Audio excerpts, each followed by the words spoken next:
Hello guys, welcome to your channel digital बडी।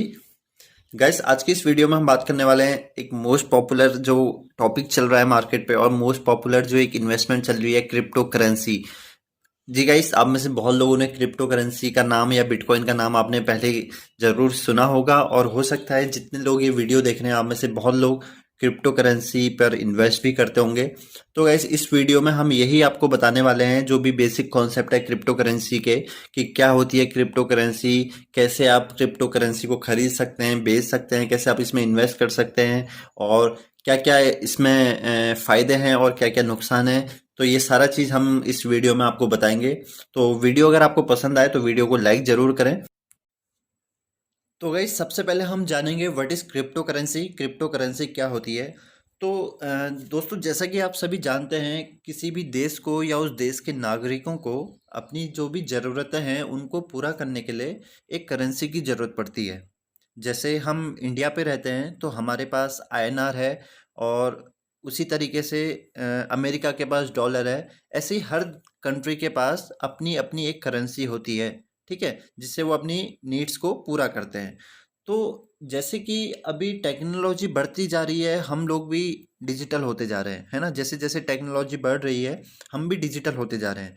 तो उसी तरीके से करेंसी ने भी अपना एक डिजिटल रूप ले लिया है जिसको हम क्रिप्टो करेंसी कहते हैं। ठीक है, ये एक डिजिटल करेंसी है। इसको आप जैसे जो आपकी एक्चुअल करेंसी है आईएनआर, आईएनआर जो रुपया है उसको क्या आप अपने हाथ पे रख सकते हैं, टच कर सकते हैं, अपने पॉकेट पे रख सकते हैं, लेकिन क्रिप्टो करेंसी के केस में ये नहीं है, क्योंकि वो क्रिप्टो करेंसी पूरी एक डिजिटल वर्चुअल ऑनलाइन करेंसी है। ये सिर्फ आपके डिजिटल वॉलेट पे रह सकती है जिससे आप ऑनलाइन ट्रांजैक्शन कर सकते हैं, लेकिन आप इसको फिजिकली टच भी नहीं कर सकते हैं, आप इसको अपनी पॉकेट पे नहीं रख सकते। तो it is a digital currency जो इन्वेंट हुई थी ईयर 2009 में, सन 2009 में ये इन्वेंट हुई थी। और जब क्रिप्टो करेंसी इन्वेंट हुई थी तो जो सबसे पहली क्रिप्टो करेंसी थी वो बिटकॉइन ही था। आप में से बहुत लोग बिटकॉइन पे इन्वेस्ट करते होंगे और बिटकॉइन का नाम आप सबने सुना होगा। तो जो सबसे पहली क्रिप्टो करेंसी सन 2009 में बनी थी वो बिटकॉइन ही था। और तब से लेके आज तक इस समय हमारी मार्केट पे टोटल 5000 प्लस क्रिप्टो करेंसीज हैं जो रनिंग में है, जिसमें से कुछ पॉपुलर क्रिप्टो करेंसीज हैं Bitcoin, Ethereum, Libra, Tether and Ripple. ठीक है, और भी कई सारी हैं। तो टोटल 5000 प्लस क्रिप्टो करेंसीज हमारी मार्केट पे हैं। तो गैस, होता क्या है, जैसे आपने क्रिप्टो करेंसी पे इन्वेस्ट करा है, इन्वेस्टमेंट के साथ साथ आप उससे ट्रांजैक्शन भी कर सकते हैं। अभी बहुत सी कंपनीज ऐसी हैं, अभी इंडिया में उतना प्रचलन नहीं हुआ है इसका, इंडिया में उतना ट्रेंडिंग नहीं है, लेकिन काफ़ी बाहर की कुछ कंपनीज हैं जो आपसे बिटकॉइन में पेमेंट एक्सेप्ट कर लेती हैं, है ना। तो जैसे आईएनआर से हम ट्रांजैक्शन करते हैं, जो हमारा इंडियन रुपी है उससे जैसे हम ट्रांजैक्शन करते हैं, उसी तरीके से क्रिप्टो करेंसी से भी आप ट्रांजैक्शन कर सकते हैं। तो अभी जो नेक्स्ट पॉइंट है उसमें मैं आपको बताऊंगा कि जो आईएनआर है और जो क्रिप्टो करेंसी है उन दोनों के जो ट्रांजैक्शन है उसमें क्या डिफरेंस है। तो केस वन जो है उसमें आप देख सकते हैं, जो ट्रांजैक्शन है आईएनआर यूरो डॉलर का, हम इंडिया पे रहते हैं तो हम आईएनआर की बात करेंगे। तो जब हम आईएनआर का कोई भी ट्रांजैक्शन, इंडियन रुपी का कोई भी ट्रांजैक्शन करते हैं, भले ही हम अपने डेबिट कार्ड से करें, क्रेडिट कार्ड से करें या फिर बैंक ट्रांसफ़र करें, तो जब भी कोई ट्रांजैक्शन, दो आदमियों के बीच में कोई भी ट्रांजैक्शन होता है तो बीच में एक थर्ड पार्टी होती है जो होती है बैंक। ठीक है, तो वो बैंक क्या करता है, एक रिकॉर्ड रखता है कि कौन पैसा भेज रहा है। जो सेंडर होता है उसका रिकॉर्ड रखता है, जो रिसीवर है जिसके पास पैसा जाना है उसका रिकॉर्ड रखता है। जो भी ट्रांजैक्शन होता है तो उसका पूरा रिकॉर्ड जो है, आईएनआर के केस में या इंडियन रुपी के केस में, ये पूरा जो रिकॉर्ड रखता है वो थर्ड पार्टी जो बैंक होता है वो रखता है। फॉर एग्जांपल मान लीजिए, यहाँ पे आप स्क्रीन में देख सकते हैं, पर्सन ए को पर्सन बी को पैसा भेजना है। ठीक है, पर्सन ए ने पर्सन बी को पैसा भेजना है, तो बीच में एक थर्ड पार्टी है बैंक। ठीक है, when A will send money to person B, when person A will send money to person B, the bank will keep all record and verify all necessary details of sender, यानी कि person A and receiver person B। तो इस condition में क्या होता है, अगर मान लीजिए गलती से पर्सन ए ने तो पैसा भेजना था पर्सन बी को, लेकिन गलती से कुछ अकाउंट नंबर पे या कोई भी डिजिट का मिस्टेक होने से वो पैसा किसी पर्सन सी के पास चले गया, ठीक है, किसी थर्ड पर्सन के पास चले गया। तो इस कंडीशन में क्या होता है, अगर हम बैंक को वो सारी डिटेल बताएंगे और रिक्वेस्ट करेंगे तो वो पैसा जो है रिवर्स हो सकता है, ठीक है। अगर पर्सन सी नहीं भी चाहता है, जिसके पास गलती से पैसा चले गया, वो नहीं भी चाहता है, लेकिन बैंक क्या है, जो थर्ड पार्टी है, वो हमारा पैसा रिवर्स करा सकता है, ठीक है। लेकिन जब जो केस टू है, ट्रांजैक्शन ऑफ क्रिप्टो करेंसी, जब हम क्रिप्टो करेंसी का ट्रांजैक्शन करते हैं तो there is no third party involve. उसमें कोई भी थर्ड पार्टी नहीं होती है जो आपका डिटेल वेरीफाई करे, कौन सेंडर है कौन रिसीवर है, और कोई भी रिकॉर्ड रखे, ठीक है। तो उसमें कोई भी थर्ड पार्टी इन्वॉल्व नहीं होती है। जैसे कि आप एग्जाम्पल में देख सकते हैं, पर्सन ए सेंडर है और पर्सन बी रिसीवर है, ठीक है। पर्सन ए ने पर्सन बी को पैसा भेजना है तो वो डायरेक्ट आपस में ट्रांजैक्शन कर सकते हैं, बीच में कोई भी थर्ड पार्टी यानी कि बैंक या कोई भी थर्ड पार्टी इसमें इन्वॉल्व नहीं है, ठीक है। तो when sender sends money to receiver there is no third party who keep any record, and if by mistake sender send money to a unknown person so his money can't be reversible until and unless the unknown receiver agree to return. तो इस condition में क्या होता है, मान लीजिए मैंने पैसा भेजना था राम को, लेकिन गलती से मैंने पैसा भेज दिया श्याम को। तो उस कंडीशन में जब तक श्याम जो है वो हाँ नहीं कहेगा या जब तक वो एग्री नहीं होगा, तब तक मेरा पैसा वापस नहीं आ सकता, क्योंकि बीच में कोई भी थर्ड पार्टी या बैंक नहीं है जहां मैं जाके बता सकूं कि ये ट्रांजैक्शन गलत हो गया या उसकी कोई भी डिटेल मैं दे सकूं। जब तक उसकी जिसके पास गलत ट्रांजैक्शन हुआ है, जब तक वो नहीं चाहेगा, तो तब तक आपका पैसा जो है रिवर्स नहीं हो सकता है। ये केस है जब हम ट्रांजैक्शन करते हैं क्रिप्टो करेंसी से। तो आगे देखते हैं इन्वेस्टमेंट जो है क्रिप्टो करेंसी में, इन्वेस्टमेंट कैसी रहती है, ठीक है। तो जो क्रिप्टो करेंसी में इन्वेस्टमेंट है वो हाईएस्ट रिस्क भी है, ठीक है। सबसे बड़ा risk investing in crypto currency, लेकिन सबसे बड़ा रिटर्न भी क्रिप्टो करेंसी में ही है, ठीक है। So investment in crypto currency highest risk as well highest return. तो रिटर्न भी है और रिस्क भी है। तो जैसे कि आप सामने देख सकते हैं मोबाइल स्क्रीन पे, तो इन्वेस्टमेंट को यहाँ पे हमने दो पार्ट पे डिवाइड करा है, ठीक है, जो इन्वेस्टमेंट होती है।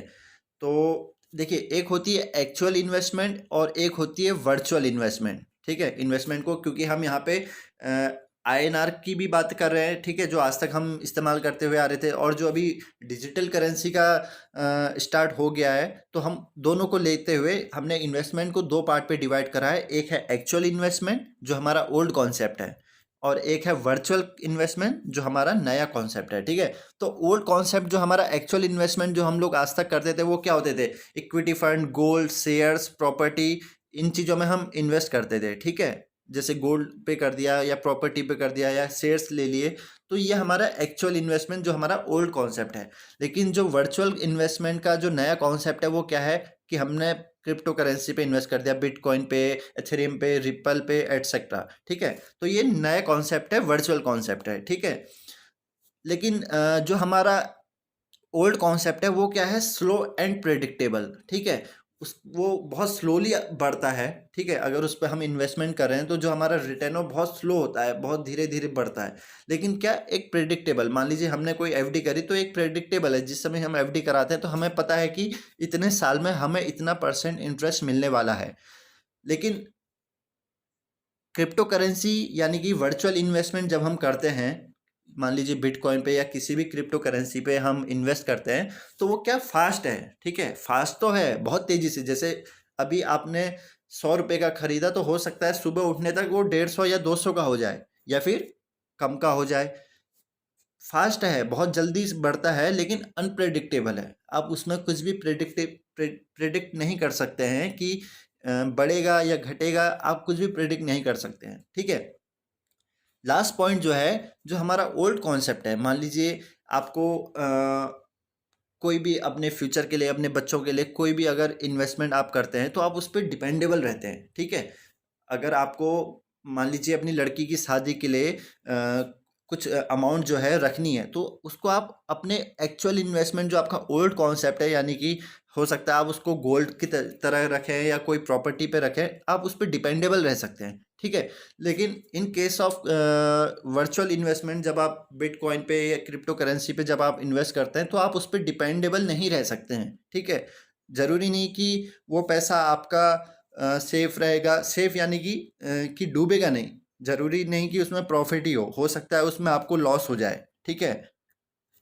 तो ये जो मेजर डिफरेंस है वो दोनों के, जो दोनों इन्वेस्टमेंट हमारी, जो एक्चुअल इन्वेस्टमेंट है और वर्चुअल इन्वेस्टमेंट है, उन दोनों के बीच में यही मेन डिफरेंस है कि एक स्लो है तो एक फास्ट है। लेकिन जो स्लो है वो प्रेडिक्टेबल है, उसमें आपको पता है, आप प्रेडिक्ट कर सकते हैं कि हाँ 4 साल में मुझे इतना परसेंट इस पे इंटरेस्ट मिलेगा। लेकिन जो वर्चुअल इन्वेस्टमेंट है, अगर आप क्रिप्टो करेंसी पे इन्वेस्ट करते हैं तो फास्ट तो है, आप ये समझ सकते हैं कि आपका पैसा जल्दी बढ़ेगा या घटेगा, लेकिन आप कुछ भी प्रेडिक्टेबल नहीं कर सकते, आपका उसमें कोई भी जोड़ नहीं है, ठीक है।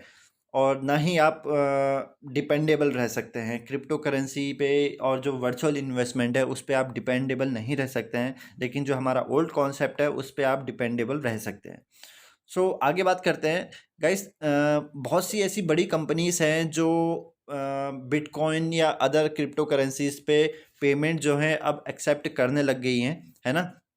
और फ्यूचर में ये देखा जा रहा है कि ये नंबर्स बढ़ते जाएंगे। जैसे मान लीजिए अभी कुछ कंपनीज हैं, लेकिन फ्यूचर में ज़रूर ये नंबर बढ़ेगा। बहुत सी कंपनीज ऐसी आ जाएंगी जो आपसे बिटकॉइन पे या अदर क्रिप्टो करेंसीज पे पेमेंट एक्सेप्ट करेंगी। लेकिन अभी रिसेंटली एक अमेरिकन इलेक्ट्रिक व्हीकल कंपनी, आप सभी जानते होंगे, टेस्ला ने व्हीकल परचेज पे अपना गाड़ियों के परचेज के लिए बिटकॉइन वो एक्सेप्ट करता था, लेकिन अभी हाल में ही उसने पेमेंट लेने से, बिटकॉइन में पेमेंट लेने से मना कर दिया। क्योंकि जो बिटकॉइन की माइनिंग पे और ट्रांजैक्शन पे जो फॉसिल फ्यूल होते हैं वो उससे थोड़ा वो कंसर्न है, तो इसलिए उन्होंने बिटकॉइन पे पेमेंट एक्सेप्ट करना मना कर दिया है। सो जो नेक्स्ट है वो ये है कि should you invest in crypto currency. देखिए गाइस, क्रिप्टो करेंसी पे इन्वेस्ट करने के लिए मैं आपको बोलूँगा कि आप सीखिए, ठीक है। पहले आपको सीखना पड़ेगा, उसके बाद ही आप इन्वेस्ट करें। आप ये मत सोचिए कि मुझे इससे पैसा कमाना है या एक दिन में मुझे पैसा कमाना है या अमीर रिच बनना है, अब ये नहीं। लेकिन आप, क्योंकि ये इतना ट्रेंडिंग है और ज़रूर ये फ्यूचर में एक बड़ी चीज़ है, जिस हिसाब से ये मार्केट पे चल रहा है, ये फ्यूचर की एक बहुत बड़ी चीज़ है जिसको आपने सीखना चाहिए, ठीक है। हाई प्रॉफिट बनाना है ये नहीं सोचना है, उसको learn, try to learn about it, है ना। तो और इन्वेस्ट अगर आप करते भी हैं तो बहुत मिनिमम अमाउंट से आप स्टार्ट करिए, ठीक है। Do not put your complete life savings in crypto currencies. If you lose that amount it should not affect your life as much. अगर आप वो अमाउंट क्रिप्टो करेंसी पे इन्वेस्ट करिए जो अगर आप खो भी देते हैं, जो आपके पास नहीं भी रहती है, आप उसको हार जाते हैं वहाँ पर, तो उससे आपकी लाइफ को कोई फ़र्क ना पड़े, ठीक है। तो सिर्फ वही अमाउंट आप क्रिप्टो करेंसी पे इन्वेस्ट करें। तो गाइस, अभी मैं आगे आपको दिखाऊंगा कि कैसे आप अगर आप चाहते हैं क्रिप्टो करेंसी पे इन्वेस्ट करना तो कैसे आप कर सकते हैं। सो मैं अभी, ये वाजिर एक्स एप्लीकेशन है जो one of India's crypto exchange application है। तो गाइस, आप इसको डाउनलोड कर सकते हैं प्ले स्टोर से। उसके बाद आप साइन अप एंड लॉगिन कर लीजिएगा, ठीक है। उसके बाद ये जो एप्लीकेशन है इस तरीके से दिखेगा जब आप लॉगिन कर लेंगे, साइन अप कर लेंगे। तो सिंपली आप यहाँ पे देख सकते हैं, यहाँ पे सबसे ऊपर आपको यहाँ पे INR दिख रहा है ना। तो यहाँ पर आपको यहाँ पे 3.05 ये मेरा बैलेंस है, ठीक है। क्योंकि मैं चाहता था कि मैं आपको यहाँ पे दिखाऊं इस वीडियो में कि कैसे खरीदते हैं, बट अनफॉर्चुनेटली क्योंकि अभी 2-4 दिन पहले ही सुप्रीम कोर्ट ने क्रिप्टो करेंसी को पूरी तरीके से लीगल कर दिया है, और जितने भी इसमें कुछ वो थे, अब बिल्कुल क्लियर हो गया है कि क्रिप्टो करेंसी जो है इंडिया में लीगल है। तो उस वजह से एप्लीकेशन, इस ऐप में वजीर एक्स में थोड़ा रश ज़्यादा है, तो इनका पेमेंट जो गेटवे है वो वर्क नहीं कर रहा है। तो आप देख सकते हैं इस समय जो नीचे है सबसे ऊपर आप देख सकते हैं डॉज कॉइन, मेरे पास 504 डॉज कॉइन है, जिसका अमाउंट अभी 15,069 है। और इसी तरीके से मैंने और भी कुछ जो है इन्वेस्टमेंट करी हुई है इसमें, तो आप सब देख सकते हैं। तो इस समय आईएनआर मेरा एक तरीके से जीरो है, तो मैं आपको दिखा नहीं सकता, लेकिन यहाँ पर जब आप क्लिक करेंगे डिपॉजिट फंड, तो यहाँ पर आपको नीचे सबसे नीचे लेफ्ट हैंड साइड पे डिपॉजिट दिखेगा। तो वहाँ से आपको कुछ एक अमाउंट जो भी है मिनिमम 100 रुपीज़ का, वो आप अपने बैंक से, जो भी आपने बैंक अकाउंट लिंक करा है उससे आप इसमें डिपॉजिट करके, उसके बाद सिंपली आप क्विक बाय पे जाके, वहाँ पे जाके आप यहाँ पे जैसे आप देख सकते हैं डॉज कॉइन है, तो अभी 29 रुपीज़ का चल रहा है। तो जो अमाउंट है वो फ्लैक्चुएट होती रहती है, तो ऐसे आपको यहाँ पे बाय करना है, ठीक है।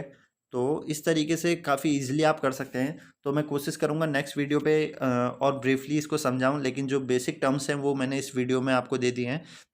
जैसे यहाँ पे आप देख सकते हैं बिटकॉइन अगर आपको परचेस करना है, तो आप यहाँ पे देख सकते हैं बिटकॉइन जो अभी 28,46,990 का है ना।